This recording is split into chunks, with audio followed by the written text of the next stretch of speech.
আয়ারল্যান্ডে পৌষের ধানের শীষে শিশির বিন্দুর উজ্জ্বলতা না থাকলেও পৌষের পিঠাপুলির উজ্জ্বলতা ঠিকই দেখা গেছে কিলকেনিতে। পৌষের পিঠা মেলায় পাটালি গুড়ের রসালো সাজের পিঠা থেকে বিভিন্ন নকশি পিঠা শোভা পায় বাংলাদেশিদের পাতে। শত শত প্রবাসীদের আগমনে কিছুক্ষণের জন্য কিলকেনির জেমস পার্কের কমিউনিটি হলটিকে মনে হয়েছে ছোট এক খণ্ড বাংলাদেশ। পিঠা উপভোগের পাশাপাশি কমিউনিটির মাঠে পুরুষদের জন্য ছিল বিভিন্ন খেলার আয়োজন, সাথে কমিউনিটি হলের ভেতরে ছিল নারী শিশুদের বিভিন্ন খেলা, ছিল বিজয়ীদের জন্য আকর্ষণীয় সব পুরস্কার। পিঠা উৎসবে এসে আমার তো খুবই ভালো লাগছে, এত ভাবিদের সাথে দেখা হলো, মানে ছোট্ট একটা বাংলাদেশ ফিল হয়েছে।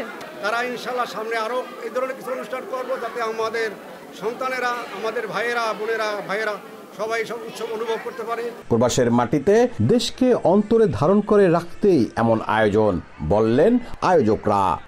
বিদেশের মাটিতে বাংলার পিঠা মেলা এই সর্বপ্রথম খিলকানিতে ঈশ্বর মুখর পরিবেশে হয়ে গেল।